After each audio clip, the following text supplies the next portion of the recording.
देवतुल्य आयोग माँ शक्ति। आज स्वाध्याय चंद्रिका हमारे क्रमांक 697 और आज हमारे बीच में आदरणीय एस सिंह साहब। और जो आपका जो विषय है वो है प्रज्ञोपनिषद, उसमें भी प्रज्ञावतार प्रकरण पार्ट 30। और अब ज्यादा समय लेते आदरणीय सिंह साहब से निवेदन करते हैं कि आज का उद्बोधन जारी करें। आदरणीय सिंह साहब। Thank you sir. एक बार हम लोग गुरु मंत्र गायत्री महामंत्र के माध्यम से उस चेतन सत्ता को प्रणाम करें। ओम भूर्भुवः स्वः तत्सवितुर्वरेण्यं भर्गो देवस्य धीमहि धियो यो नः प्रचोदयात्।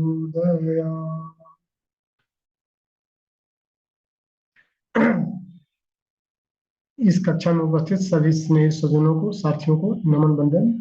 और आज की इस कक्षा में आप सबका हृदय से अभिनंदन। आज जैसा कि अभी अरविंद शर्मा साहब ने बताया कि ये 30वां भाग है और 30वां भाग में 2 भाग इंट्रोडक्शन को हटा करके फैक्चुअली 28वां भाग कर सकते हैं। और 28वें भाग को अगर डिस्ट्रीब्यूट हम करें तो चौथा खंड जो चल रहा था देव संस्कृति खंड, हर खंड में 7 अध्याय, तो 7 चौक 28। आज फैक्चुअली 28वां अध्याय प्रज्ञोपनिषद का है। परम पूज्य गुरुदेव ने 6 खंडों में प्रज्ञोपनिषद की रचना किया है और हर खंड में 7 अध्याय दिया है। चौथा खंड जो देव संस्कृति का है, जिसके आधार पर परम पूज्य गुरुदेव ने एक सुनिश्चित संकल्पना किया है प्रज्ञा युग के अवतरण की, उसका हम लोगों ने पिछले 6-7 कक्षाओं में स्वाध्याय चिंतन मनन किया कि देव संस्कृति क्या है, इसके मूलभूत सूत्र क्या है और देव संस्कृति की जिज्ञासा से प्रारंभ करके आज उसका समापन है इस खंड का प्रज्ञा अवतार के रूप में। एक बार हम लोग रिकैप ले लें 10-5 मिनट के अंदर, ताकि एक बार रिफ्रेश हो जाए कि देव संस्कृति खंड में फैक्चुअली क्या क्या मेन कॉन्स्टिट्यूएंट्स हैं। पहला पॉइंट आता है इस सत्र के, देव संस्कृति सत्र के जो सत्राध्यक्ष हैं महर्षि कात्यायन है। ऋषियों में सर्वश्रेष्ठ और पूजनीय महर्षि कात्यायन। महर्षि कात्यायन एक गुरुकुल चलाते हैं और उनका गुरुकुल तत्कालीन समय में टकसाल माना जाता था। टकसाल इस द सेंस में कि उसमें से निकलने वाले स्नातक सिर्फ समृद्धशाली और व्यवस्थित जीवन ही नहीं जीते थे, अपितु उदात्त चरित्र वाले भी होते थे। चरित्रनिष्ठ व्यक्ति वहां से स्नातक के रूप में जो समाज को, मानवता को एक सही दिशा में संचालित करते थे, ऐसे स्नातक वहां से निकलते थे। उस गुरुकुल को जो एक टकसाल माना जाता था तत्काल में, आसपास के सभी गुरुकुलों के आचार्य, प्राचार्य, शिक्षक, छात्र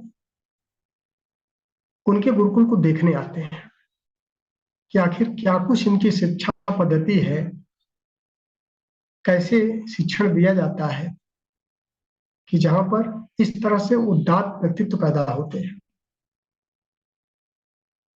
तो पहले दिन उनके गुरुकुल का दर्शन करने के बाद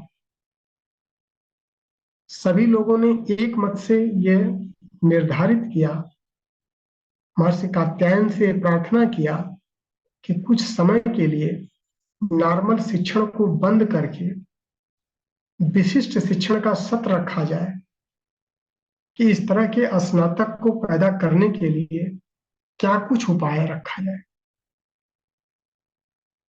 तो 7 दिन का सत्र चलता है उनके गुरुकुल में ही। महर्षि कात्यायन जो गुरुकुल के संरक्षक हैं, वही सत्र अध्यक्ष बनते हैं। और पहले दिन का सत्र में जिज्ञासा जो उठाते हैं वो महर्षि ऋतंभर उठाते हैं, देव संस्कृति से संबंधित जिज्ञासा। और उनका प्रश्न यही रहता है कि आखिर एक चरित्रनिष्ठ स्नातक जो सुविकसित और सुव्यवस्थित भी बनता है, उसका शिक्षण कैसे किया जाए। और उसका उत्तर देते हैं कि देव संस्कृति में ये प्रोविजन है। हमारी जो संस्कृति, भारतीय संस्कृति को ही देव संस्कृति बोलते हैं, पूर्वी सभ्यता बोलते हैं। इसमें नर पशु नर पिशाच को नर मानव, देव मानव, महामानव बनाते हैं सुसंस्कारिता के संवर्धन और समग्र शिक्षण द्वारा। समग्र शिक्षण में एकांगी शिक्षण नहीं किया जाता है वहां के छात्रों का, शिक्षा के साथ में विद्या को भी समावेश किया जाए। शिक्षा जो है वो बहिरंग को विकसित करती है, लेकिन विद्या अंतरंग को परिष्कृत चलती, चरित्रनिष्ठ व्यक्तित्व पैदा करती है। और दोनों का शिक्षण, एक शिक्षण एक दीक्षण, दीक्षा दिखनी चाहिए आपके आचरण में, आपके गुण कर्म स्वभाव में, आपके चरित्र चिंतन व्यवहार में। और शिक्षा जो हमारे बहिरंग को सुविकसित करती है, जीवन को जीने का एक अच्छा आधार देती है, ताकि समग्रता में हमारे व्यक्तित्व का निर्माण हो सके।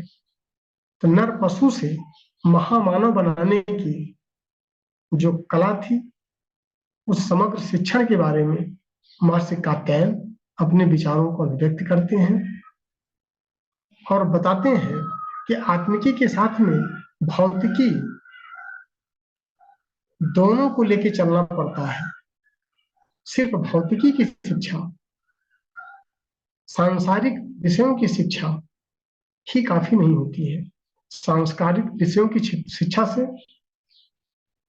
समाज जो है वो साधन संपन्न तो बनता है, लेकिन नागरिक उदात्त चरित्र वाले और समाज उत्कृष्ट स्तर का तभी पहुंचता है जब भौतिकता के साथ साथ आध्यात्मिकता का भी हम पालन कराएं।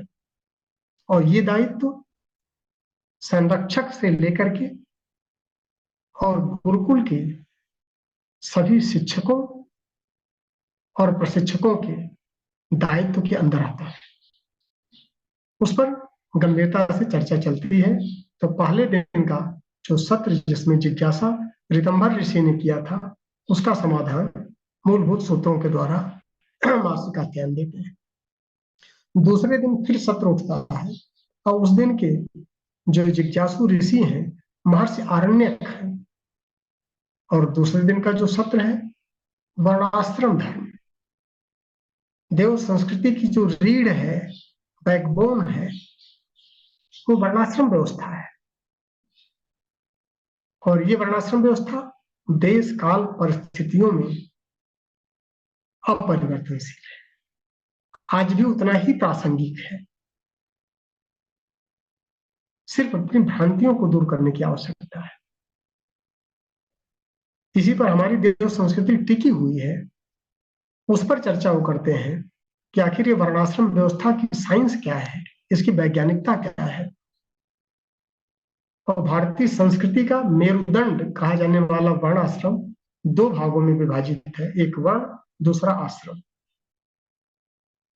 इसका विभाजन जब वर्ण के आधार पर होता है, और वर्ण कहते हैं जब व्यक्ति के गुण कर्म स्वभाव के आधार पर अगर समाज का विभाजन किया जाए, सबकी अपनी अपनी प्रवृत्तियां होती हैं, किसी का किसी की तरफ झुकाव है, किसी का किसी विषय में लगाव है, तो इसको वर्ण व्यवस्था कहते हैं। और जब आयुष के आधार पर पूरे जीवन अवस्था को विभाजित कर दिया जाए, उसका सदुपयोग सुनियोजन होने लगता है। इसको आश्रम व्यवस्था कहते हैं। जब हम वर्ण व्यवस्था में आते हैं तो जो गुण कर्म स्वभाव हर व्यक्ति का अलग अलग होता है। इसमें 4 भागों में विभाजन किया गया। एक वर्ग वो होता है जो ज्ञान की साधना करता है, तपस्या करता है, संघर्षशीलता करता है, अपने आप को कम से कम में निर्वाह करके समाज को अधिक से अधिक देने का प्रयत्न करता है। ऐसे गुण कर्म स्वभाव के लोगों को ब्रह्मनिष्ठ कहते हैं। उनके ज्ञान की प्रखरता रहती है, ज्ञान में उनकी अभिरुचि रहती है, तपस्या में अभिरुचि रहती है, समाज को देने में अभिरुचि रहती है, समाज से कभी लेते नहीं है। ऐसे चरित्र में व्यक्ति ब्राह्मण संज्ञक होते। दूसरा वर्ग जो शक्ति के उपासक ज्यादा होते थे, न्यायनिष्ठ होते थे और बल का उपयोग करते थे समाज के हित के लिए, गरीबों के उत्थान के लिए। जहां पर अन्याय होता था, जहां आसक्ति की वजह से समस्याएं उत्पन्न होती थी, ऐसे सभी लोगों को जो आर्मी में होते थे, फोर्स में होते थे, देश की रक्षा करते थे, समाज की रक्षा करते थे, नागरिकों में समत्व लाने के लिए अपने बल का, अपनी शक्ति का सदुपयोग करते थे, वो क्षत्रिय संज्ञक कहलाए। और तीसरा वर्ग जिनकी अभिरुचि आर्थिक संपन्नता में, अर्थ के सुनियोजन में होती थी, बिजनेस पर, कृषि कार्य, शिल्प कार्य, उद्योग में, इन सब चीजों में अभिरुचि लेने वाले ग्रुप, ये वैश्य संज्ञक होते थे। और चौथा वर्ण जो था, वो जिसकी तीनों में रुचि नहीं होती थी, वो शरीर से सेवा करते थे, शारीरिक श्रम का सहयोग करते थे, उनको श्रमिक वर्ग में रखा गया। जिनकी सोच बड़ी उत्कृष्ट नहीं होती थी, लेकिन शारीरिक श्रम के द्वारा समाज का हित साधन करते थे। और इसमें कोई छोटा या बड़ा नहीं होता था, चारों वर्ण को समाज में समान स्थान प्राप्त था, सबका सुनियोजित सम्मान होता था। बस खाली उनके गुण कर्म स्वभाव के आधार पर, न कि जात के आधार पर विभाजन था। और दूसरा जो आयुष के आधार पर था, तो आयुष को 4 भागों में डिवाइड किया गया। पहला ब्रह्मचर्य, दूसरा गृहस्थ, वानप्रस्थ और संन्यास। एक ही व्यक्ति के व्यक्तित्व के निखार के लिए जो पहला आश्रम होता था, वो व्यक्ति निर्माण का होता था, जिसमें गुण कर्म स्वभाव में निखार लाया जाता था। बल विद्या संस्कार को ही ब्रह्मचर्य बोलते हैं। और बल विद्या संस्कार के विकास के लिए, व्यक्ति के निर्माण के लिए, व्यक्तित्व में प्रखरता लाने के लिए पहले आश्रम का सदुपयोग किया जाता था। क्योंकि व्यक्ति से ही परिवार, समाज और राष्ट्र का निर्माण होता है, इसलिए व्यक्ति बहुत इंपॉर्टेंट कड़ी हो जाती थी। और दूसरा गृहस्थ आश्रम में परिवार का निर्माण होता था, एक कुटुंब बनता था, विचारों के आधार पर परिवार बनते थे, और फिर सभी व्यक्तियों का सामूहिकता में जब विकास होता था तो उसको परिवार व्यवस्था करते थे। ये 2 आश्रम जो होते थे, ब्रह्मचर्य और गृहस्थ, ये जीवन आयुष्य के पूर्वार्ध थे। इसमें हम संचय करते हैं, समाज से लेते हैं, अब इसके बाद समाज को देने का नंबर आता है, ताकि हम ऋण से मुक्त हो सके। उसके लिए तीसरा आश्रम वानप्रस्थ, जो समाज निर्माण के लिए होता था। और जब समाज निर्माण में हमारी परिपक्वता हो जाती थी, तो आयुष्य के उत्तरार्ध के लास्ट में पूर्णाहुति जब व्यक्तित्व का सम्यक न्यास हो जाता था, पूर्ण मैच्योरिटी आ जाती थी, तो राष्ट्र निर्माण की भूमिका में व्यक्ति अपने आप उद्वेलित करता था, झोंक देता था। ये था वर्ण आश्रम व्यवस्था, जो देव संस्कृति में इसकी वैज्ञानिकता के आधार पर हमारा राष्ट्र विश्व गुरु और सोने की चिड़िया दोनों होता था, इसी को अपना करके। और जब तीसरे दिन का सत्र चलता है, तो ऋषि पुलस्त, जो रावण के नाना थे, उनका प्रश्न आता है। जिज्ञासु ऋषि वो है संस्कार और पर्व महात्म। उन्होंने संस्कारों और पर्वों के बारे में पूछा कि देव संस्कृति में इसकी क्या भूमिका है। सत्राध्यक्ष महर्षि कात्यायन ने व्यक्ति के निर्माण में सुसंस्कारिता संवर्धन पर जोर दिया कि संस्कारों और पर्वों के माध्यम से हम व्यक्ति का निर्माण और समाज का निर्माण दोनों करते हैं। जब समाज के निर्माण की बात आती है, तो समाज की सामूहिकता का जो एक भावावेश होता है, उसको सदा सहता की तरफ मोड़ देने का काम पर्व करते हैं। पर्व की वैज्ञानिकता होती थी, पूरे समाज को, समाज की जो समूहगत भावना पैदा होती थी, उस भावना को एक दिशा देने का काम पर्व करते थे। इसीलिए पर्वों के दिन राष्ट्र की महत्वपूर्ण गतिविधियों के ऊपर विराम लगा दिया जाता था। कितने पैसे का लॉस होता था, इकोनॉमिकल लॉस कितना होता है, लेकिन क्यों ऐसा किया जाता है? राष्ट्र हित में, ताकि समाज में उत्कृष्टता की दिशा में समाज को मोड़ा जा सके। उसी के आधार पर विभिन्न पर्वों का निर्माण हुआ, और बसंत पंचमी से लेकर के और दीपावली और होली तक जो 10 प्रमुख पर्व दिए गए, परम पूज्य गुरुदेव ने उस पर चर्चा हुई थी, उसकी वैज्ञानिकता पर चर्चा हुई थी, और कैसे पूरे समाज का सुनियोजन किया जाए, समाज को सही दिशा में मोड़ा जाए, सामाजिक निर्माण किया जाए, जो राष्ट्र निर्माण में महत्वपूर्ण भूमिका निभाता है। उसी तरह से जो संस्कार होते थे, संस्कारों के माध्यम से नर पशु को देव मानव महामानव अवतारी सत्ताएं बनाने का प्रोविजन था। ये फैक्ट्री हमारी देव संस्कृति में है। ऐसे संस्कारों की वैज्ञानिकता जो थी, पहले 40 संस्कारों की बात है, बाद में समय देश काल परिस्थितियों के हिसाब से 25 संस्कार बने, उसके बाद 16 संस्कारों की बात आई, और आज के परिवेश में परम पूज्य गुरुदेव ने उन 16 संस्कारों में एडिशन, अल्ट्रेशन, मॉडिफिकेशन करके 10 नए संस्कार बनाए, और उस 10 संस्कार में 2 और संस्कार उन्होंने जोड़ दिया, जन्म दिवस और विवाह दिवस। ये आज की आवश्यकता है, और उसी के माध्यम से इस जीवन में 12 संस्कार सदैव चलते रहने चाहिए, ताकि हमारे व्यक्तित्व का निर्माण जो है वो अपनी प्रखरता पर पहुंच जाए। उसके बाद चौथे दिन का सत्र आता है तीर्थ देवालय प्रकरण।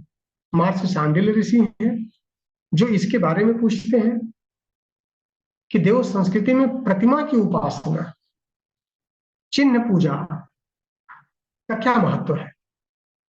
उस पर महर्षि कात्यायन बताते हैं साकार उपासना और निराकार उपासना के बारे में, और सभी तरह की प्रतिमाओं के माध्यम से जीवन के गूढ़ रहस्यों का दर्शन कराया जाता था। ये सब पाठ्य पुस्तकों की तरह से ट्रीट किया जा सकता था। और निराकार की उपासना चूंकि कठिन है, जन सामान्य सीधे निराकार की उपासना उस परम चेतना के साथ साझुता स्थापित नहीं कर सकता है, तो प्रतिमाओं के माध्यम से उसका शिक्षण होता था, और चेतना का परिष्कार करके उसको ईश्वर के साथ में साझुता स्थापित करने में सहयोग मिलता था। देवालयों की स्थापना क्षेत्रीय स्तर पर होती थी, जिसमें गुरुकुल भी होते थे, आरण्यक भी होते थे, आश्रम भी होते थे, देव मंदिर भी होते थे। और लोकल के जो ब्राह्मण होते थे, ब्रह्मनिष्ठ व्यक्ति होते थे, लोकल के जो ऋषि और मुनि होते थे, वो क्षेत्रीय स्तर पर इनका संचालन करके जन सामान्य को शिक्षण देते थे। और उसी का जब बृहत्तर स्वरूप देखा जाए बड़े भूभाग में, तो उसमें तीर्थों की स्थापना हुई, जहां पर तपस्वी और संत स्तर के व्यक्ति जो पदयात्रा के माध्यम से भ्रमण करते थे, जन जन को उद्वेलित करते थे, और विश्वविद्यालय स्तर की शिक्षण की व्यवस्था तीर्थों में होती थी। तो उनका शिक्षण और दीक्षण दोनों चलता था। तो तीर्थों की स्थापना उसी के निमित्त की गई थी, ताकि बड़े भूभाग में, बड़े क्षेत्र में देव संस्कृति का प्रचार प्रसार और शिक्षण चलाया जा सके। उनके रुकने की व्यवस्था रहती थी। जन सामान्य भी तीर्थों पर जाकर के वहां से उत्पन्न होने वाली ऊर्जा से लाभान्वित होते थे। लेकिन पद यात्रा के माध्यम से ही तीर्थ यात्रा का जो नियम देव संस्कृति में बना था, उसके माध्यम से गांव गांव, क्षेत्र क्षेत्र, कस्बे कस्बे को शिक्षण दिया जाता था कि हमारी भारतीय संस्कृति क्या है, ताकि हर घर में सुख शांति और खुशहाली बनी रहे। उसके बाद जब 5वें दिन का सत्र आता है, तो 5वें दिन के सत्र में जिज्ञासु ऋषि भृगु ऋषि हैं और मरणोत्तर जीवन प्रकरण की बात की। मरणोत्तर जीवन प्रकरण में जो हम आत्मिकी का अध्ययन करते हैं, तो आध्यात्मिकता का मूल सिद्धांत क्या है, उस पर उनका प्रश्न था। और उसके मूल सिद्धांतों को 4 पिलर है। पहला पिलर आत्मा की अजरता और अमरता, ये हमारा मूल सिद्धांत है। अगर हमको आध्यात्म की पढ़ना है, इस सिद्धांत को अपना कर चलना पड़ेगा। दूसरा सिद्धांत शरीर चूंकि उत्पन्न है इसलिए नश्वर है, इसका एक समय है, समय पूरा होने के बाद इसको जाना है। लेकिन आत्मा जब उत्पन्न नहीं है, पैदा नहीं है, तो मरेगी भी नहीं, वो अजर और अमर है। तीसरा सिद्धांत कर्म फल का सुनिश्चित सिद्धांत। कोई भी कर्म बिना फल के नहीं हो सकता, और उसका फल सुनिश्चित है, मिलना ही मिलना है अपने समय पर। और चौथा और लास्ट कि मरने के बाद जीवन की सुनिश्चित संभावना है। उस जीवन का क्या स्वरूप है, इस पर चर्चा हुई थी। और उसमें देखा जाए कि जो अशरीरी लोग हैं, जिन्होंने इस शरीर को छोड़ दिया है, वो 4 स्वरूपों में जाते हैं। पहला स्वरूप पितरों का है, जो अपने परिवार के लिए मरते खपते और लगे रहते हैं, इनको पितर बोलते हैं। वो एक सीमित दायरे में अपने उद्यम का सुनियोजन करते हैं। दूसरा, जो उस परिध को पार कर चुके हैं और पूरे राष्ट्र के लिए, इस सृष्टि के लिए, समष्टि के लिए, परहित के लिए अपनी जीवन चर्चा चलाते हैं, ऐसे लोगों को मुक्त आत्माएं कहते हैं। उसके बाद तीसरी योनि देव योनि की है, जहां पर हमारी सभी देव शक्तियां। और चौथा जो होता है, सबसे उत्कृष्ट जो माना जाता है, वो प्रजापति योनि, जहां पर ब्रह्मा विष्णु महेश स्तर की सत्ताएं जो सृष्टि का संचालन के लिए उत्तरदायित्व संभालती हैं, ये योनियां यहीं से जाती हैं। इन्हीं जीवात्माओं का स्वरूप होता है आगे चल करके। तो ऐसे पितरों के लिए, ऐसे अशरीरी आत्माओं के लिए जो संतति है, उनकी क्या दायित्व है, कैसे श्राद्ध तर्पण किया जाए, श्राद्ध तर्पण के माध्यम से उन आत्माओं को कैसे हम पोषित करें, कैसे हम उनके प्रति कुछ कंट्रीब्यूशन करें, और प्लस यहाँ के लोगों का भी उद्धार करें। यहाँ के लोगों को सुख शांति और विकास में सहयोगी कैसे बने, यह 7 दर्पण, इसकी पूरी वैज्ञानिकता चर्चा में आई थी। और पिछले जो छठे दिन का सत्र था, आस्था संकट का था। महर्षि कणाद उसके प्रश्नकर्ता थे और उन्होंने जो प्रश्न किया था कि देश काल परिस्थितियों के अनुसार जो प्रथाएं हैं, प्रचलन है, मान्यताएं हैं, आचरण संहिताएं हैं, इनमें अगर सुधार नहीं होता है तो फिर इसका हश्र युग जो है वो गर्त में जाने लगता है, अधोगति की तरफ बढ़ जाता है। उसका कारण पूछते हैं तो महर्षि कात्यायन, इसमें देश काल परिस्थितियों के अनुसार सतत सुधार की आवश्यकता, जो हमारी मान्यताएं हैं, जो हमारी प्रथाएं हैं, जो प्रचलन है, जो चलता आ रहा है, तो बुद्धिजीवी और विवेक युक्त जो लोग हैं उसमें समय के अनुसार परिवर्तन करना उनका दायित्व बनता है, न कि ढर्रे की जिंदगी पर चलते रहना। जड़ता का नियम है। जिस व्यक्ति के अंदर जड़ता की प्रधानता है वो ढर्रे पर चला आ रहा है और चलता चला जाएगा। लेकिन जिसके अंदर चेतना विकसित हो रही है, पुष्पित और पल्लवित हो रही है, वो हर स्टेज पर विचार करके जो विज्ञान सम्मत है, विवेक सम्मत है और देश काल परिस्थितियों के लिए उपयुक्त है, उस मान्यताओं को अपनाते हैं, उन आचरण संहिताओं को अपनाते हैं। और बुद्धिवाद को एकांगी नहीं रहने देना चाहिए। बुद्धिवाद के साथ में अपने अंतःकरण को भी जोड़ना हमारी आवश्यकता है, क्योंकि अंतःकरण जैसे परिष्कृत होगा, चिंतन हमारा उदात्त होगा, चरित्र प्रखर होगा और व्यवहार में शालीनता का समावेश होगा, तो समग्रता में परिवर्तन किया जाएगा। और इन्हीं सब मुद्दों में जब भ्रांतियां घुस जाती हैं, व्यक्ति विवेकहीन होने लगता है,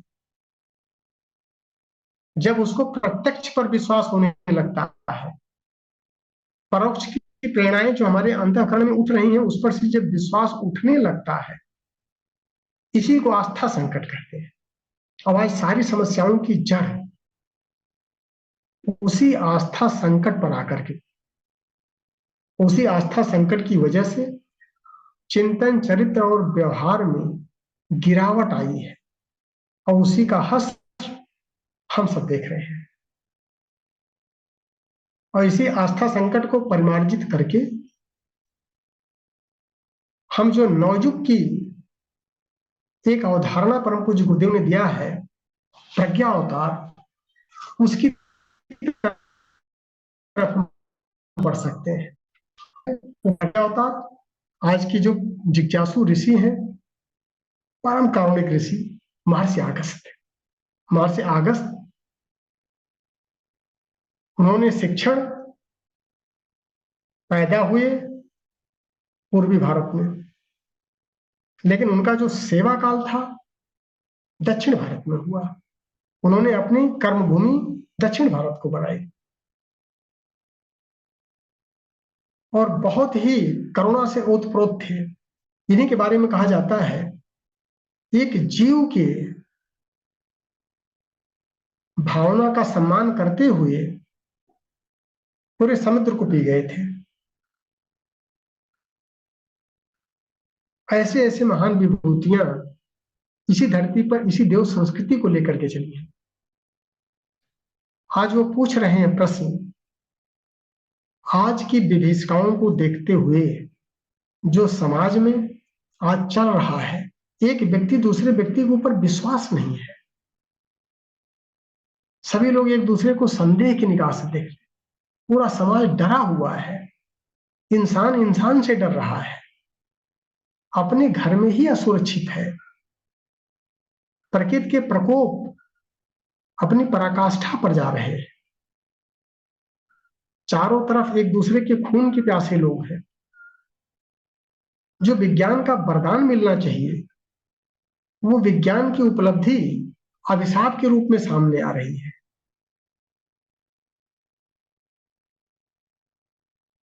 पूरी सृष्टि जो है वो खतरे के पॉइंट पर आ गई है,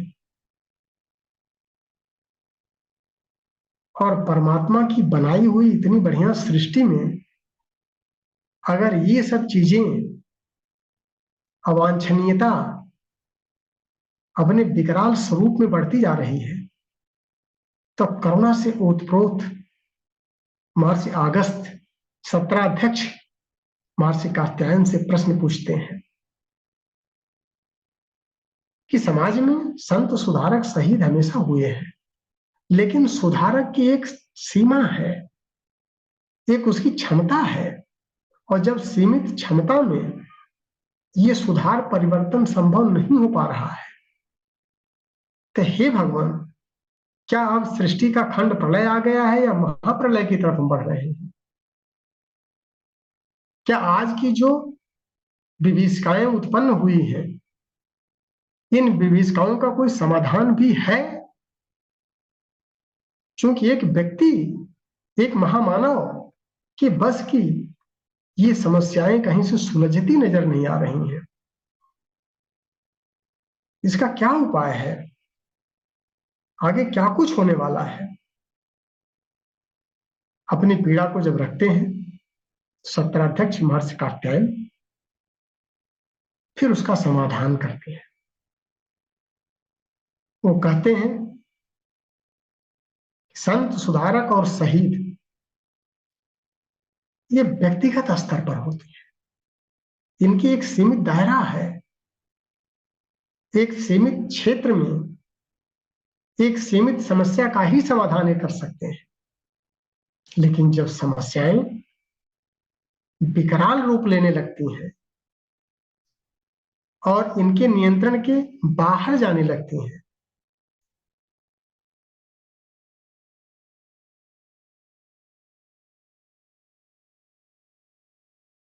ये सृष्टि बना है तो परमात्मा के स्वरूप में, प्रकृति के स्वरूप में जो सृष्टि को बनाया है उसका संचालन कर रहा है, उसको एक दिशा दे रहा है। वो अपने दायित्व का निर्वहन करने के लिए फिर आगे आ जाता है, और वहीं पर वो सूत्र बताते हैं, यदा यदा ही धर्मस्य ग्लानिर्भवति भारत अभ्युत्थानम अधर्मस्य तदात्मानं सृजाम्यहम्। किस लिए? परित्राणाय च साधूनां विनाशाय च दुष्कृताम् धर्म संस्थापनार्थाय संभवामि युगे युगे, संभवामि युगे युगे। ये सृष्टा का दायित्व बनता है इतनी बढ़िया सृष्टि को वो ऐसे ही बिखर नहीं जाने देगा। महाप्रलय नहीं आएगी, खंड प्रलय भी नहीं आएगी। जब ये सीमित व्यक्तियों के नियंत्रण के बाहर स्थिति पहुंचने लगेगी तो वो सत्ता अवतार के स्वरूप में आएगा, और अवतार के स्वरूप में आकर के फिर इसकी कमान को अपने हाथ में रख करके सुनियोजित करेगा। और इसके पहले भी तमाम अवतार हुए हैं, और उसमें वही अवतारी सत्ता देश काल परिस्थिति के अनुरूप आकर के उसका समाधान करती है, सृष्टि को नए स्वरूप में स्थापित करती है, और नए प्रवाह के साथ नई दिशा में संचालित करती है, ताकि लोग सृष्टि में जितने भी जीव जंतु पशु पक्षी पेड़ पौधे वनस्पतियां सब अपने को धन्य महसूस करें, अपनी अपनी योनियों के अनुसार सभी सच्चिदानंद का लाभ लें। फिर महर्षि अगस्त जिज्ञासा रखते हैं, हे प्रभु, हे भगवान, उन अवतारों की चर्चा आप करें ताकि हमारा विश्वास बढ़े। क्या इसके पहले भी ऐसा हुआ है? उसी आधार पर आगे भी कुछ अच्छा होने वाला है, भविष्य हमारा उज्जवल रहेगा। पूरे सृष्टि और समष्टि की चिंता है ऐसे ऋषियों को। और फिर अवतार के क्रम में महर्षि कात्यायन सत्तराध्यक्ष बताते हैं कि टोटल जो बड़े अवतार लिए जाते हैं तो वो 10 अवतारों की बात करते हैं। अब अगर उसको छोटे रूप में बृहत्तर स्वरूप में लिया जाए तो 24 अवतारों की बात आती है। जहां पर 24 अवतारों की बात आती है वहां पर यही 24 अवतार गायत्री के 24 अक्षर, गायत्री मंत्र के 24 ऋषि, 24 देवता, 24 शक्तियां, यही 24 गुरु का रूप लेकर के दत्तात्रेय भगवान के 24 गुरु यही थे और कोई नहीं था। गायत्री के 24 अक्षर, ये गुरु मंत्र है। ये जीवन जीने की कला सिखाता है, जीवन को परिष्कृत कैसे किया जाए, देश काल परिस्थितियों के परे हो करके भी हम अपने व्यक्तित्व का निर्माण कैसे करें, ये शिक्षण हमको गायत्री मंत्र देता है। और अगर हम 10 अवतारों की बात करें तो 10 अवतारों में एक एक अवतार के बारे में वो बताते हैं। पहला अवतार बताते हैं मत्स्य अवतार स्वरूप जल से। और मत्स्य अवतार क्या इंडिकेशन देता है? पुराणों में इन सबकी चर्चा आई है, कथा कथानक के माध्यम से, लेकिन उसका शिक्षण हर व्यक्ति को मिलना चाहिए। इसका तत्व दर्शन क्या है, वैज्ञानिकता क्या है, ये आज भी हमारे अंदर ये अवतार प्रबल होना चाहिए हर व्यक्ति के अंदर। यही शिक्षण हमको इन 10 अवतारों से मिलता है। पौराणिक कथा कहानियों के माध्यम से ये शिक्षण दिया जाता है ताकि हम अपने व्यक्तित्व का निर्माण कर सकें, उसको प्रखर बना सकें और परिष्कृत करते हुए निचोड़ हो सके। मत्स्य अवतार ये शिक्षण देता है कि बीज जो है एक वृक्ष कैसे बन सकता है। स्टेप बाय स्टेप चल करके हम अपनी पराकाष्ठा पर पहुंच सकते हैं। बट का एक वृक्ष जिसका बीज इतना छोटा होता है, अगर उसको 2 टुकड़े में तोड़ दिया जाए, बीच में जहां कुछ नहीं शून्य दिखता है, वही शून्य विकसित होकर के इतने बड़े बट वृक्ष का जन्म दे सकता है। वो क्षमता हम सब में है। यही इंडिकेशन मत्स्य अवतार का है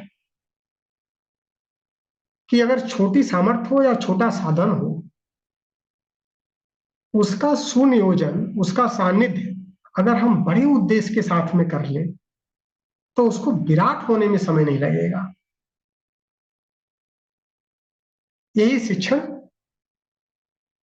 जो राजर्षि सत्यव्रत जी के कमंडल में एक छोटी मछली आती है और उसकी इच्छा उस कमंडल से बड़े स्वरूप में जाने की होती है, धीरे धीरे करके परमात्मा का उसके अंदर वास होता है और मत्स्य अवतार में समस्त सृष्टि का को बचाने का दायित्व उसी मत्स्य अवतार पर होता है। भगवान मछली के रूप में ही आते हैं, वो भगवान हमारे अंदर भी आ सकते हैं, बशर्ते हम अपनी सीमित साधन और सीमित शक्ति को उत्कृष्टता की दिशा में मोड़ दें, उन्नयन की दिशा में मोड़ दें। दूसरा अवतार आता है कूर्मा अवतार। कूर्मा अवतार में क्या होता है? सहयोग और श्रम से संपदा इकट्ठा की जा सकती है, इसका सिद्धांत। संघे शक्ति सर्वदा। अगर हम सहयोग के लिए तैयार हो जाए, विभिन्न मत मतांतर के लोग, विभिन्न विचारधारा के लोग अगर शेक हैंड कर लें एक उद्देश्य के लिए, दोनों का भला होता है और जीवन धन्य बनता है। ये कूर्मा अवतार का है इंडिकेशन। कूर्मा अवतार में क्या होता है? कच्छप के रूप में परमात्मा आते हैं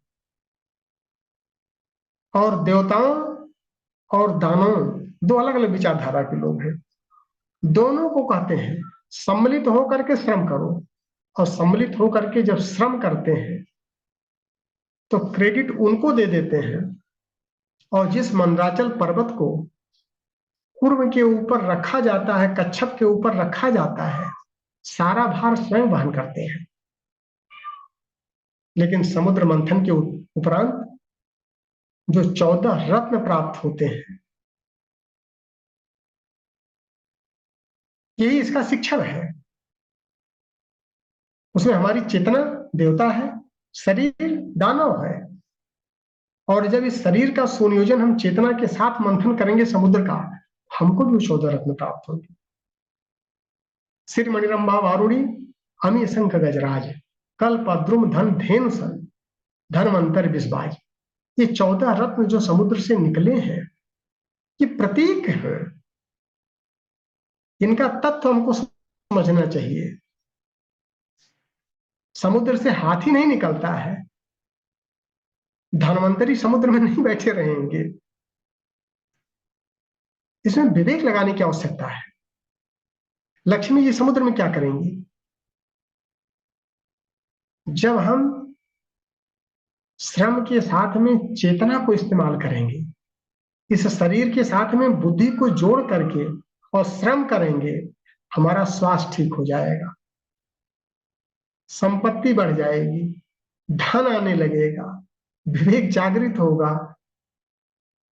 ये सारी उपलब्धियां, और इन्हीं उपलब्धियों का इंडिकेशन अलंकारिक शैली में, पौराणिक भाषा में ये 14 रत्नों के रूप में आई है।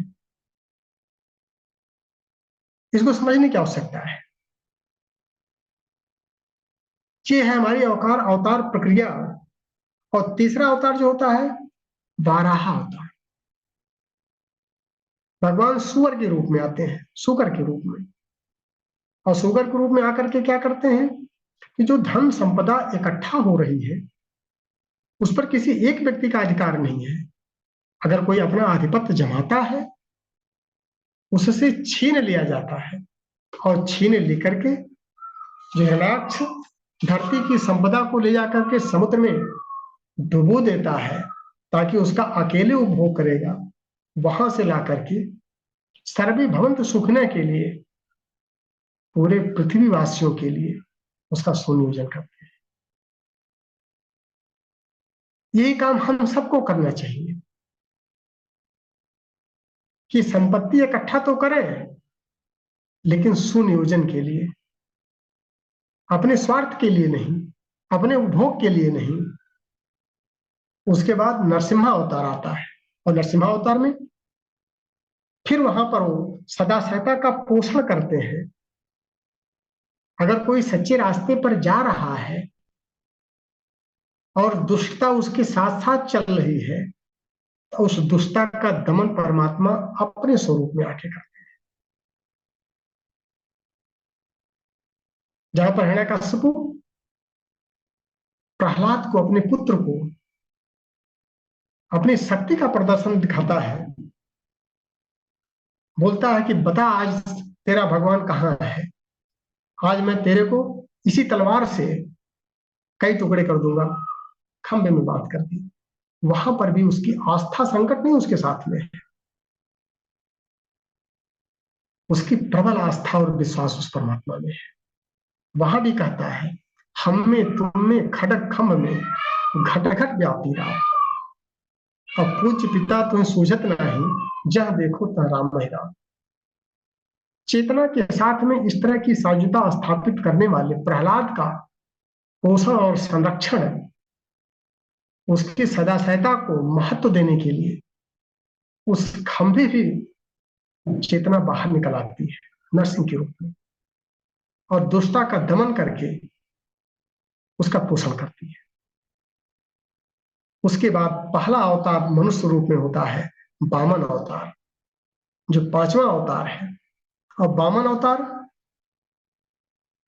दमन से हमेशा काम नहीं लेता है परमात्मा, कभी कभी ट्रांसफॉर्मेशन हृदय का करता है, अंतःकरण का रूपांतरण कर देता है, कि जो दैवी प्रवृत्ति के लोग हैं उनकी भी अंतःकरण में कहीं न कहीं रूपांतरण किया जा सकता है।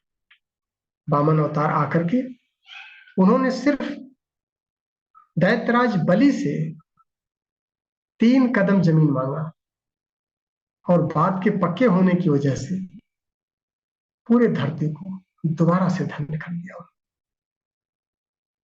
फिर परशुराम अवतार आता है और परशुराम अवतार में वही साइंस परम पूज्य गुरुदेव जो यहां लगाते हैं कि नर पिशाच और नर पशु ये ज्ञान से नर मानव और महामानव नहीं बनते हैं। ज्ञान तो नर मानव से महामानव और देव मानव बनाने में लगता है। इनको सदा सहता की भाषा समझ में आती है, लेकिन जो नर पिशाच और नर पशु स्तर के लोग होते हैं इंसान के रूप में, उनका ट्रांसफॉर्मेशन दमन से होता है। वहां पर साम के बजाय दान की जरूरत पड़ती है, दुष्प्रवृत्तियों का दमन किया जाता है। इसीलिए परशुराम ने अवतार लिया था।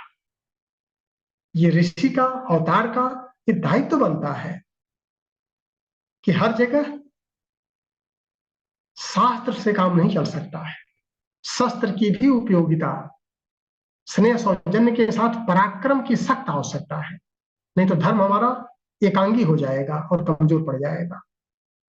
परशुराम के बाद जब दमन के माध्यम से उन्होंने धर्म की स्थापना किया तो फिर राम राज्य की बात आती है, मर्यादा की बात आती है, आचरण की बात आती है, पुरुषोत्तम की बात आती है कि त्याग और तपस्या के माध्यम से मर्यादा की रक्षा उन्होंने किया। एक एक जीव जंतु पशु पक्षी पेड़ पौधे सबको हृदय से लगाया और दुष्प्रवृत्तियों का दमन भी किया, दोनों से छिड़ दिया।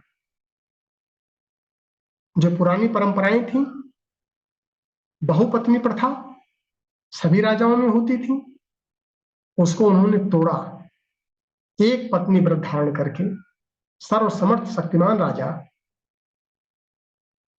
अपनी परिवार की परंपराओं को भी उन्होंने तोड़ा और मर्यादा पुरुषोत्तम कहलाए, 12 कला के अवतार। उसके बाद नंबर आता है कृष्णा अवतार, जो 8वां अवतार था। उसको नीति अवतार भी कहते हैं, पूर्ण पुरुष कहलाते हैं कृष्ण। नीति अवतार क्यों कहा जाता है? इसीलिए कि नीति को उन्होंने क्रिया से नहीं जोड़ा, उद्देश्य से जोड़ा। उनका कॉन्सेप्ट बहुत क्लियर था। उद्देश्य हमारा नीति परक होना चाहिए, लेकिन क्रिया विधि जैसी आवश्यकता हो, देश काल परिस्थितियों के अनुरूप अपनी क्रिया पद्धति में परिवर्तन किया जा सकता है। चातुर्य बल का उपयोग करना चाहिए, ये संदेश कृष्ण अवतार, जिसे पूर्ण अवतार, 16 कला के अवतारी इसीलिए माने जाते थे। मर्यादा अपनी जगह है, लेकिन अगर आवश्यकता पड़ती है मर्यादाओं को तोड़ने मरोड़ने में, धर्म की स्थापना के लिए, नीति की स्थापना के लिए, उद्देश्य सही उद्देश्य की प्राप्ति के लिए, तो परमात्मा भी इसको रिकमेंड करता है। ये कृष्ण अवतार था। उसके बाद करुणा का अवतार आता है, बुद्धा अवतार, जहां विवेक को स्थान उन्होंने दिया। विवेक की देवता कहलाए भगवान बुद्ध। और उन्होंने जो फिलॉसफी लेके चले, तर्क, बुद्धि को उन्होंने आगे किया, धर्म को और संघ शक्ति को, तीनों को मिला करके विश्व स्तर पर इसका प्रचार प्रसार किया। इसीलिए उनको विवेक का देवता कहते हैं। हर चीजों को उन्होंने बुद्ध की कसौटी पर कसा। समाज से लड़ गए, एक ढर्रे का लाइफ नहीं जिए। जब तथाकथित विद्वानों ने ये चैलेंज किया कि भाई बलि प्रथा, जीवों की हत्या करना, नर बलि देना, ये सब वेद में लिखा हुआ है, वेद सम्मत है। उस समय किसी के अंदर वो बूता नहीं था कि जो वेद को चैलेंज कर दे। महात्मा बुद्ध ने लिखा, अगर जीवों के ऊपर हिंसा करने का वेद रिकमेंड करता है, ऐसे वेद को हम नहीं मानते हैं, क्योंकि बुद्धि को प्रधानता दिया उन्होंने, विवेक सम्मत निर्णय लिया, करुणा के अवतार कर। ऐसे वेद को हम पढ़ना भी नहीं चाहेंगे। ये रहा हमारा करुणा का अवतार, विवेक के देवता। और अब उसके बाद जो उसका उत्तरार्ध है कि बुद्धि हमारी अगर एकांगी चलेगी तो समग्रता में विकास नहीं कर पाएंगे। आज चुनौतियां बहुत बढ़ गई हैं और अब सिर्फ बुद्धि से काम चलने वाला नहीं है, सिर्फ करुणा से काम चलने वाला नहीं है। भावुकता में हम कोई निर्णय नहीं ले, भावुकता हमारे लिए कमजोरी न बन जाए। तो फिर आज की जो समस्याएं हैं, जो चारों तरफ कोहराम मचा हुआ है, त्राहि त्राहि मची हुई है, इसका समाधान परम पूज्य गुरुदेव ने प्रज्ञा अवतार किया। प्रज्ञा कहते हैं दूरदर्शी विवेकशीलता को, जिसमें बुद्धि में शुद्धि होना बहुत आवश्यक है। सिर्फ बुद्धि से काम नहीं चलेगा, विवेक चाहिए। और विवेक अगर है तो दिशा हमारी सही होगी, देश काल परिस्थितियों के अनुरूप समाधान निकालने की क्षमता होगी। और गायत्री यही महाप्रज्ञा की शक्ति है, इसी के अंदर सर्वसमर्थता है। और इसी के तात्विक दृष्टिकोण को अपना करके, क्योंकि प्रज्ञा चेतना से परिष्कृत होती है, चेतना से संबंधित है, मूल मान्यताओं से नहीं, परंपराओं से नहीं, प्रथा और प्रचलनों से नहीं है। और जब चेतना परिष्कृत होगी तो आस्था संकट का निवारण होगा। और आस्था संकट अगर समाप्त होगा, श्रद्धा और विश्वास प्रगाढ़ जब होगा, विवेक जगेगा। और गायत्री में वो दोनों क्षमता है, प्रखरता भी है और प्रज्ञा भी है। और प्रज्ञा में जब प्रखरता आ जाएगी तो विवेक को सही दिशा मिलेगी, दूर तक सोचने की क्षमता व्यक्ति के अंदर पैदा होगी। और इसी का आश्रय लेकर के आज की समस्या जो बहुत बृहत्तर रूप ले चुकी है, उसका समाधान हो पाएगा। यही प्रज्ञा योग होगा। और प्रज्ञा अवतार कल की अवतार, निष्कलंक अवतार भी इसको कह सकते हैं। निष्कलंक क्यों? आज तक के जन्म जन्मांतर के सभी कलंकों को धुलने का काम यही प्रज्ञा बुद्धि करेगी। इसी ज्ञान के माध्यम से ही हमारी सारी भ्रांतियां दूर होंगी, सारे अंधकार छटेंगे, आत्मा के ऊपर पड़े हुए सारे कसाय कलमश मिटेंगे। क्योंकि ज्ञानेन मुक्ति, बिना प्रज्ञा के आज के परिवेश में मुक्ति नहीं मिल सकती है। सभी समस्याओं का समाधान सिर्फ प्रज्ञा बुद्धि। और यही प्रज्ञा की प्रखरता जब श्रद्धा की सजलता के साथ जुड़ेगी, मतलब हमारा जो आस्था संकट है जब विश्वास की प्रगाढ़ता में कन्वर्ट होगा, तभी श्रद्धा हमारी सजल हो पाएगी। और श्रद्धा जब सजल होगी तो जो प्रखर विवेक है, प्रखर प्रज्ञा है, वो सही दिशा दे पाएगी आत्मीयता के विस्तार के लिए। आत्मीयता कौन देगा? सदर सच्चा। आज के युग की सारी समस्याओं का समाधान सिर्फ आत्मीयता के सहारे हो सकता है, बुद्धि के सहारे नहीं, तर्क के सहारे नहीं। तो विज्ञान के साथ में जब विवेक जुड़ेगा, तर्क बुद्धि के साथ में जब शुद्धि जुड़ेगी, तभी हमको सही दिशा मिल पाएगी। तो सजल श्रद्धा के साथ में प्रखर प्रज्ञा का होना बहुत आवश्यक है। नहीं तो हमारी सजल श्रद्धा आत्मीयता के बजाय मोह में कन्वर्ट हो जाएगी, दिशाहीन हो जाएगी। और प्रज्ञा में जब प्रखरता आएगी श्रद्धा में जब सजलता आएगी, आत्मीयता लबालब जब भर जाएगी, प्रेम से इंसान भर जाएगा, तब उसकी निष्ठा में कर्मठता घुसेगी, निष्ठा प्रबल होगी, और तीनों का जब समन्वय होगा तब एक प्रवाह चल पड़ेगा। इस अवतार में कोई व्यक्ति नहीं आएगा। एक भ्रांति लोगों में होती है कि कल की आएगा सफेद घोड़े पर बैठ करके सारे राक्षसों का मुंडी काटता हुआ चला जाएगा। हाँ जी, अलंकारिक शैली है, इसको समझने की आवश्यकता है।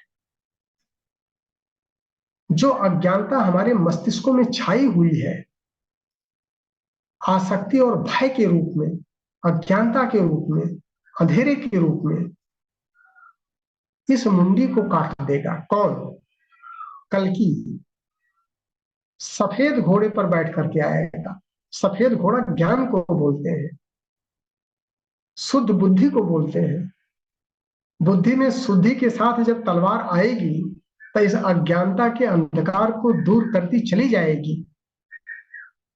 और जब प्रज्ञा युग आएगा एक भाव प्रवाह चल पड़ेगा।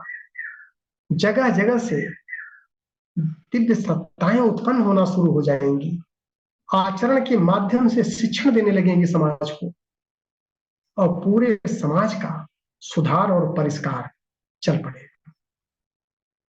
क्योंकि समस्या किसी व्यक्ति के अंदर नहीं है, इस समय एक जनमानस में प्रवाह के अंदर चल रहा है, प्रवाह ही चल रहा है, भय का, आसक्ति का, डर का, और ये सारे प्रवाह समाप्त हो जाएंगे। कैसे? जब प्रज्ञा का प्रवाह चल पड़ेगा। तो प्रज्ञा के प्रवाह में सिर्फ करने की आवश्यकता यही है कि जो परम पूज्य गुरुदेव ने सूत्र दिया है, सत्संकल्प सूत्र, उसको हमको अपने आचरण में आत्मसात करना है, उसे तत्वों को आत्मसात करना है, चिंतन के और मनन के माध्यम से अपनी चेतना को परिष्कृत करनी है, और यही चेतना हमारे आस्था संकट का निवारण है। और इसी के माध्यम से जो 10वां अवतार परम पूज्य गुरुदेव ने उसकी रूपरेखा बना के दे दिया है बच्चों के लिए, और ढेर सारी भविष्यवाणियां वो करते चले गए हैं। वो सारी भविष्यवाणियां स्वतः होती जा रही हैं। क्यों? क्योंकि सूक्ष्म जगत में, कारण जगत में उनके निर्माण ऑलरेडी हो चुके हैं। स्थूल जगत में सिर्फ दिखना बाकी है। अब वो दिखना भी शुरू हो रहा है। आने वाले टाइम में हर जगह दिखेगा, और कोई व्यक्ति इसका नियंत्रण नहीं करेगा, प्रवाह नियंत्रण करेगा। और ये चेतना का प्रवाह जन जन के अंतःकरण में जैसे अंतःकरण परिष्कृत होता चला जाएगा, वैसे वैसे उसके अंदर प्रेरणा भरती चली जाएगी, उसको दिशा मिलती जाएगी, और पराक्रम के साथ सदाशयता की तरफ वो मुड़ता चला जाएगा, और धीरे धीरे करके सारी परिस्थितियां दोबारा से वापस आ जाएंगी। और वही जो परम पूज्य गुरुदेव ने एक अवधारणा हम सबके लिए दिए हैं कि अंतःकरण परिष्कृत और पवित्र हो जाए, ताकि उसके अंदर देवत्व जागृत हो जाए, और धरती पर धन धान्य समृद्धि सब विकसित हो जाए, तो बहिरंग अपने आप सुविकसित और सुव्यवस्थित होता चला जाए। तो अंतरंग परिष्कृत, बहिरंग सुविकसित, मनुष्य के अंदर देवत्व का जागरण, धरती पर स्वर्ग का होता है। जो भी शब्द दें इसके लिए, जो भी टर्मोलॉजी दें, और कुल मिलाकर के सत्यम शिवम सुंदरम की जो परिकल्पना है, सबसे अच्छा युग आने वाला है, चल रहा है। और जिसके अंदर ये घटनाएं घटित हो रही हैं, उसके जीवन में प्रज्ञा अवतार आ चुका है, वो उसमें जी रहे हैं। तो हम बाहर न झांक करके अपने अंदर प्रज्ञा अवतार को देखें, अपने अंतःकरण में खोजें, और परम पूज्य गुरुदेव की बताए हुए रास्ते पर चलते हुए महाप्रज्ञा गायत्री को आत्मसात करें, और फिर इसका फल चखें। तो इसी के साथ समय भी समाप्त हो गया। हम चाहेंगे कुछ चर्चा हो जाए, कुछ गुफ्तगू, कुछ अनुभव साझा भी हो जाए। हमारे वरिष्ठ लोग कक्षा में उपस्थित हैं, तो इसके माध्यम से कुछ प्रेरणा हमको भी मिलेगी। बाकी परम पूज्य गुरुदेव तो प्रेरणा दे ही रहे हैं हम सबको। धन्यवाद आदरणीय सिंह साहब। मैं आप सभी लोगों को अनम्यूट कर रहा हूँ। और किसी कोई जिज्ञासा हो पूछ सकते हैं आपसे। फिर बाद में दोस्तों जो आदरणीय देवी साहब बोलेंगे। ये मैंने अनम्यूट कर दिया सर।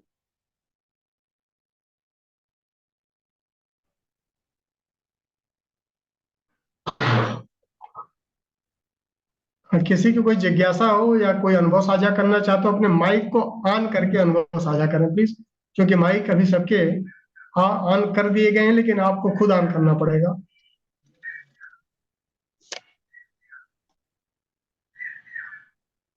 और आज इसी के साथ में देव संस्कृति खंड का समापन भी हो रहा है। अब उसके बाद अगले कक्षाओं में जो 5वां मंडल है, फिर उसका स्वाध्याय चिंतन किया जाएगा। और यही गायत्री का एप्लीकेशन है।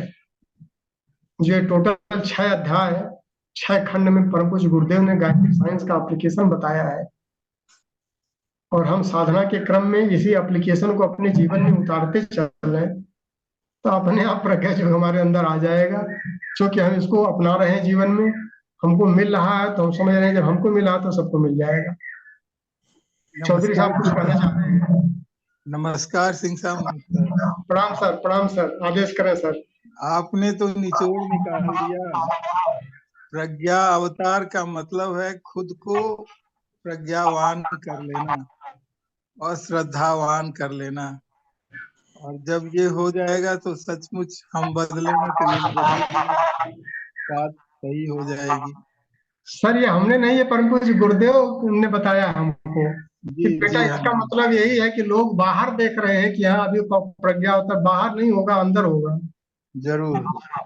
परमात्मा हमारे अंदर रहता है, बाहर तो कंट्रोल करता है, ये अंदर ही बैठता है वो। तो प्रज्ञा अवतार अगर होगा तो हमारे अंदर ही होगा सर, बाहर नहीं होगा। बाहर तो हम ही से पैदा होगा ना सर। हाँ हाँ, सही। तो हमारा आचरण रहेगा, हम प्रसन्न रहेंगे, अगर मस्त रहेंगे तो लोग कहेंगे कि भाई ये किस धरती से आदमी आया है, तो बताएंगे उसको भाई वो प्रज्ञा युग से हम हैं, प्रज्ञा युग के हैं।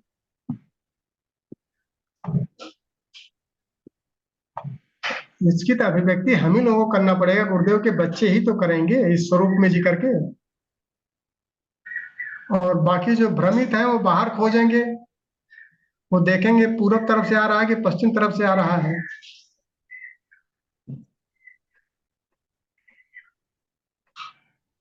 चलिए, कोई प्रश्न नहीं आदरणीय देवी साहब। प्रणाम सिंह साहब। प्रणाम सर, प्रणाम सर। आप पूरा रिव्यू कर दिया आज, बहुत अच्छा किया। पुराना वाला भी बार बार उसको देखते हैं, आज बिल्कुल रिव्यू हो गया। और रास्ता संकट पे आप आके आपने अवतारों पे आए आप। बहुत इंटरेस्टिंग रहा अवतार का जब।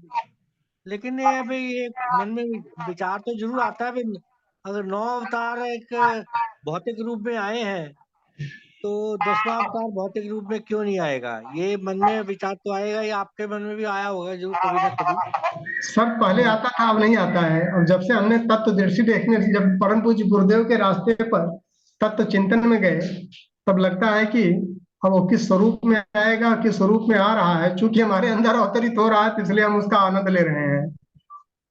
नहीं वो बात वो समझ सकता हूँ वो बात भी। लेकिन फिर भी एक ये मन में विचार तो आता रहता है। और बाकी तो आपने देवत्व का बात जागरण किया उस लेकिन बड़ा एक वो लगता भी है। ये रेवोल्यूशन कहिए, चाहे ये प्रज्ञा युग कहिए, कि कैसे कैसे बिल्डअप होगा। आपने जैसे कहा भी, एक के बाद एक भविष्यवाणियां सही आ रही हैं। और हो सकता है कि एक दूरदर्शिता दर्शा आदमी पूरा देख सके। हो सकता है हम ना देख पाए उस चीज को, आप अगर देख पा रहे हैं। विश्वास तो है, विश्वास नहीं है कहीं नहीं कि विश्वास तो है कि अच्छा वक्त आएगा। स्पेशली हमारे विश्व का नहीं तो हम भारत अपने देश के लिए तो जरूर सोचते हैं भाई, देश एज ए लीडर बनेगा, पूरे विश्व में आएगा। वो तो आपने पहले ही कहा, व्यक्ति निर्माण, परिवार निर्माण, समाज निर्माण, राष्ट्र निर्माण। और राष्ट्र निर्माण के बाद जगत निर्माण वाली बात वाली आती है। वो वो जगत निर्माण में भी ये प्रज्ञा ही काम आएगी। और विश्व गुरु हम लोग बनेंगे, ये वाली बात ये भी कहीं गुरुदेव ने कही है विश्व गुरु की। हर जगह कहा, हर जगह कहा उन्होंने। देव संस्कृति का मतलब यही है सर। देव संस्कृति में दोनों चीजें दी गई हैं कि हम विश्व गुरु भी हैं, थे भी और आज भी हैं। उसी का स्वरूप दिखना चाहिए। हमारे चिंतन में तो है ही है, चिंतन में है, चरित्र में अगर आ जाए तो व्यवहार में अपने आप उतरने लगेगा। तो जब चरित्र में नहीं उतर पा रहा है अभी, तो सबसे पहले चिंतन में आएगा, चरित्र में आएगा तो व्यवहार में उतरेगा, क्योंकि हम उसी परंपरा से हैं कि जिसके पहले भारत जो है सोने की चिड़िया भी था सर। जो पुरानी फिलॉसफी में आप जाएंगे तो सब निकल के अपने आप आएंगे। और यहीं के ऋषि मुनि ज्ञान लेकर के चारों तरफ विस्तार किए हैं। सारी चीजों को परम पूज्य गुरुदेव ने लिख दिया है कि कौन सा शहर किसने बसाया था, कौन ऋषि जा करके बसाए हैं। महर्षि उद्दालक अमेरिका बसाए हैं, तो आज उद्दालक ऋषि गायत्री के सबसे बड़े साधक थे, यहीं से गए हैं भूभाग से। अमेरिका को हम सबसे ज्यादा लोहा मानते हैं आज की डेट में। तो चिंतन को अगर हम छोड़ देंगे तो हमको कोर को तो पकड़ना पड़ेगा सर। अद्भुत है ये, बिल्कुल। मतलब सबसे पहले में विश्वास के साथ आगे बढ़ना पड़ेगा। हर तो चिंतन आप में देखें सर, विश्वास। परिवर्तन भी हो रहा है, तेजी से हो रहा है। परम पूज्य गुरुदेव ने जो बताए थे, चूंकि प्रवाह जब चलेगा और प्रवाह जो है परमात्मा का जब अवतार होता है तो एक प्रवाह चल पड़ता है।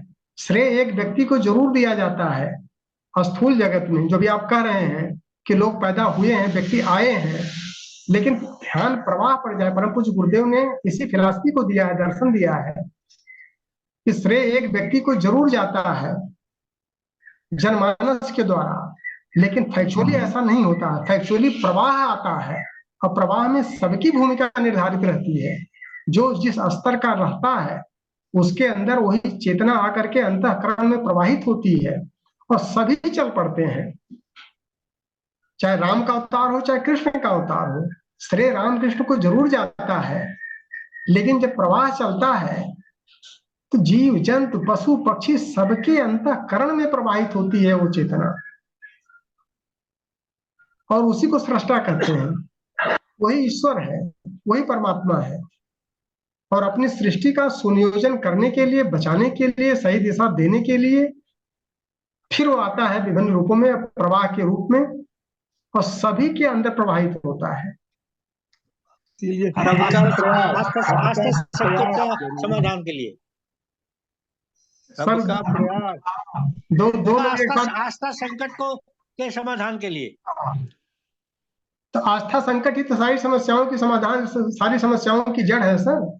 हाँ जी, हाँ जी, बिल्कुल मूल में आप देखें कि मूल में हम बहिरंग को देख रहे हैं, अंतरंग को नहीं देख पा रहे हैं। और जब अंतरंग को देखेंगे तो भवानी शंकर और वंदे श्रद्धा विश्वास रूपणों से ही शुरुआत होती है रामचरित मानस की। कि श्रद्धा और विश्वास के रूप में अगर हम भवानी शंकर को नहीं लेते हैं, उनकी आहुति नहीं करते हैं, स्तुति नहीं करते हैं, मानस की रचना नहीं हो सकती है। और जब हम अपने चिंतन और चरित्र में परिवर्तन नहीं लाएंगे तो व्यवहार नहीं सुधरेगा सर। नहीं समझ गया वो तो। और इसी को परम पूज्य गुरुदेव ने सारी समस्याओं की जड़ में पहले अध्याय में ही लिख दिया है कि जब उन्होंने 42 अध्यायों की रचना किया, अचिंत्य चिंतना जाता अयोग्य आचरण तथा फलतः रोग शोक आरती कलह क्लेशनाश्चम। तो चिंतन हमारा अचिंत्य तभी होगा जब हमको अपनी आत्मा के ऊपर, अपनी चेतना के ऊपर श्रद्धा और विश्वास नहीं रहेगा। अपनी सामर्थ्य के ऊपर विश्वास हमको नहीं रहा, आस्था नहीं रही अगर अपनी चेतना पर, अपनी बुद्धि का हम भरोसा नहीं कर रहे हैं, दूसरे से सलाह ले रहे हैं। आपने बीच में एक बार कहा कि जब ये समस्या इतनी बड़ी होगी कि एक इंडिविजुअल के लिए ये संभव नहीं है उसको सुधारना, तब ये व्यवस्था आई है। एग्जैक्टली सर, पॉइंट अभी यही आ रहा है। तो अब यही चूंकि इंडिविजुअल से अब जब ये बृहत्तर रूप में ले रही है, पूरा समाज भयभीत होता चला जा रहा है। मैटर इंडिविजुअल का नहीं रहा। हाँ जी। एक व्यक्ति से डर रहा है। घर के अंदर बच्चे असुरक्षा महसूस कर रहे हैं। तो क्या यही हमारा धरती का स्वर्ग है, जहां पर हम कल्पना करते हैं कि चंद्रमा पर जाएंगे, मंगल पर जाएंगे, वहां धरती पर सुरक्षित नहीं, अपने घर में सुरक्षित नहीं है। यहाँ सत्यम शिवम सुंदरम की भावना अगर हमारे अंदर पल्लवित पुष्पित नहीं हो पा रही है, एक अवांछनीय भय अगर घुसा हुआ है तो कहीं न कहीं हमको अपनी चेतना में आस्था नहीं है और अपने आत्मबल पर विश्वास नहीं है। इसी को चाहे आप अनास्था कह दीजिए, चाहे आस्था संकट कह दीजिए, चाहे नास्तिकता कह दीजिए, जिस भी स्वरूप में आप लीजिए। या आपके आपके आपके विचार से ये कितने वर्ष चलेगा, कितने वर्षों तक? सर ये तो कितने सर हम तो वर्ष का हम तो हमारे अंदर तो चल रहा है, तो हम काहे के लिए आगे सोचे? हम तो उसको उस फेज से गुजर रहे हैं, उसको आनंद ले रहे हैं उसका प्रज्ञा युग का। मतलब हमें मैं वही आना चाह रहा था। इसका मतलब हमें हमें सीमित अपने तक रहना चाहिए, अपने अपने अंदर तक परिवर्तन सर, कर दो, बस वही बस काफी है, बस वही काफी। ज्ञानान मुक्ति, जितना जल्दी हमको ज्ञान हो जाएगा उतनी जल्दी समस्याओं से मुक्ति मिल जाएगी, उतने बस जल्दी बस प्रज्ञा युग आ जाएगा। चलिए सर। इससे परे सोचने की जरूरत नहीं है। नहीं, बस यही है सर प्रज्ञा युग। और अच्छा, हमारे अंदर परिवर्तन शुरू हुआ, धीरे धीरे करके दो चार लोग और अंदर आ जाएगा तो बाहर दिखने लगेगा। ठीक ठीक ठीक। समय बहुत समय बहुत ऋषि साहब, धन्यवाद। समय हाँ ऋषि जी। साहब उतना ही लगेगा जितना अष्टावक्र ने राजा जनक को कहा था, घोड़े पर चढ़ाने के लिए कहा था राजा जनक को, उतना ही समय लगेगा बस। बिल्कुल सही है सर, बिल्कुल सही है। उतना ही समय लगेगा, इससे ज्यादा समय लगेगा। चलिए साहब, धन्यवाद आदरणीय रवि साहब, धन्यवाद आदरणीय आशीष सिंह साहब, आपने समय निकाल के समय दिया। और जैसा कि एक विचार के साथ और 3 बार ओम के साथ अपनी बात समाप्त करते हैं। आज का विचार है, जिसे भगवान की कृपा पर भरोसा है, जिसे भगवान की कृपा पर भरोसा है और उनके न्याय पर विश्वास है, और उनके न्याय पर विश्वास है, उसे कोई भी विपरीत परिस्थिति विचलित नहीं कर सकती। बिल्कुल सही है, कोई बिल्कुल भी सही। विपरीत परिस्थिति विचलित नहीं कर सकती। आइए साहब, 3 बार ओम का उच्चारण करें।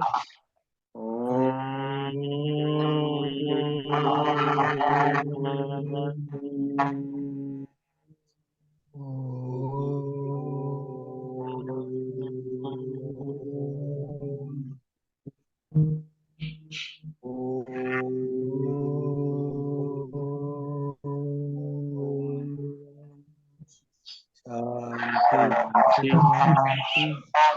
शांति शांति। शांति। सभी को प्रणाम, सभी को प्रणाम। ॐ पूर्णमदः पूर्णमिदं पूर्णात् पूर्णमुदच्यते पूर्णस्य पूर्णमादाय पूर्णमेवावशिष्यते। ॐ शान्तिः शान्तिः शान्तिः।